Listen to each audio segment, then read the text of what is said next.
boas-vindas a mais um dos nossos mergulhos profundos. Hoje a gente vai falar sobre um comportamento incrivelmente comum, mas que, convenhamos, ainda deixa a gente totalmente perplexo: a mecânica emocional oculta da procrastinação.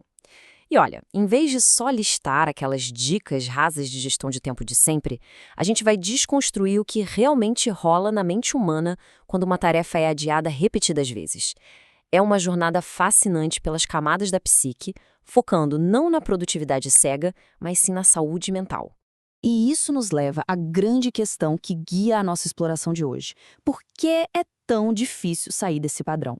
Todo mundo conhece aquela sensação horrível de adiar algo super importante e na mesma hora ser atropelado por uma onda de desconforto, né? Mas por que o simples fato de notar esse problema não resolve a situação? Por que tantas pessoas ficam presas num loop diário, quase no piloto automático de pura frustração? Bom, a resposta não está na falta de calendários ou em instalar mais aplicativos de alarme no celular, mas sim em raízes muito mais profundas. Para ajudar a desvendar tudo isso, a nossa análise se apoia nas ideias do terapeuta Elton Oliveira, que traz uma lente muito genial para a conversa, a lente da psicanálise. E isso muda tudo. A gente para de olhar para a procrastinação como uma simples falha moral ou um defeito de caráter. Em vez disso, a gente passa a tratar o tema como um sintoma, uma resposta super previsível e observável da nossa mente quando está lidando com pressões específicas. Sério, essa visão clínica muda completamente o jogo da nossa compreensão. Beleza, vamos entrar de cabeça nisso. Parte 1. O ciclo da procrastinação. Vamos analisar essa sequência com bastante calma, porque ela é literalmente a engrenagem principal de toda a nossa discussão.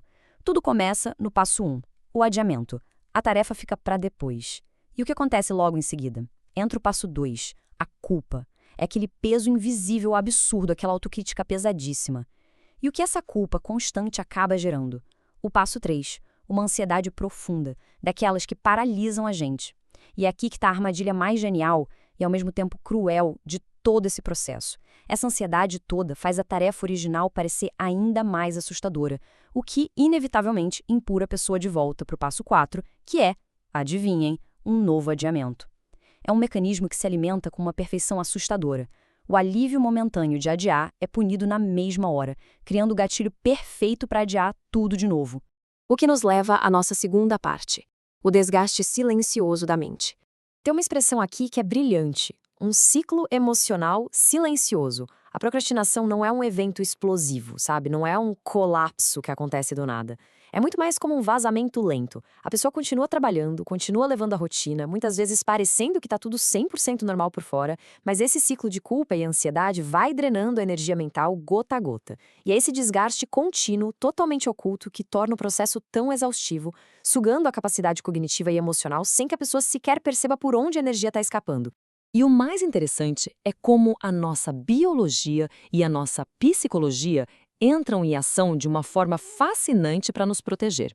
Diante dessa sobrecarga estrutural gigantesca, a mente, compreensivelmente, fica cansada. E o cérebro humano, que no fundo é uma máquina programada para a sobrevivência e para economizar energia, adota uma postura totalmente defensiva. Ele simplesmente passa a evitar ativamente qualquer coisa que gere pressão emocional.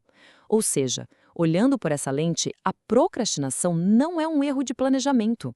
Na verdade, é uma tentativa desesperada de uma mente já exausta de buscar algum refúgio para tentar preservar o pouquinho de energia que ainda restou. Só que, infelizmente, essa defesa custa muito caro e traz uma ironia muito cruel. Quanto mais a tarefa ou a fonte de pressão é evitada, maior e mais pesada fica a cobrança interna. É literalmente um efeito bola de neve. A própria rota de fuga que a mente usa para tentar achar alívio é o que acaba alimentando o monstro da cobrança. Aquele espaço que deveria ser um momento de puro descanso mental vira um verdadeiro tribunal interno, que não para um segundo sequer de julgar tudo que não foi feito. Chegamos então à parte 3. Força de vontade versus realidade. Aqui, a gente tem um contraste maravilhoso. De um lado, o grande mito da nossa sociedade, a ideia de que quem procrastina tem puramente falta de esforço, a tão famosa preguiça.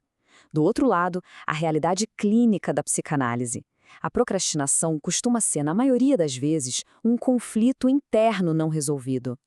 Quando a gente olha para esses dois conceitos de forma objetiva, fica muito claro que julgar o comportamento só pela superfície ignora completamente toda a complexidade do que está rolando nos bastidores da psique humana.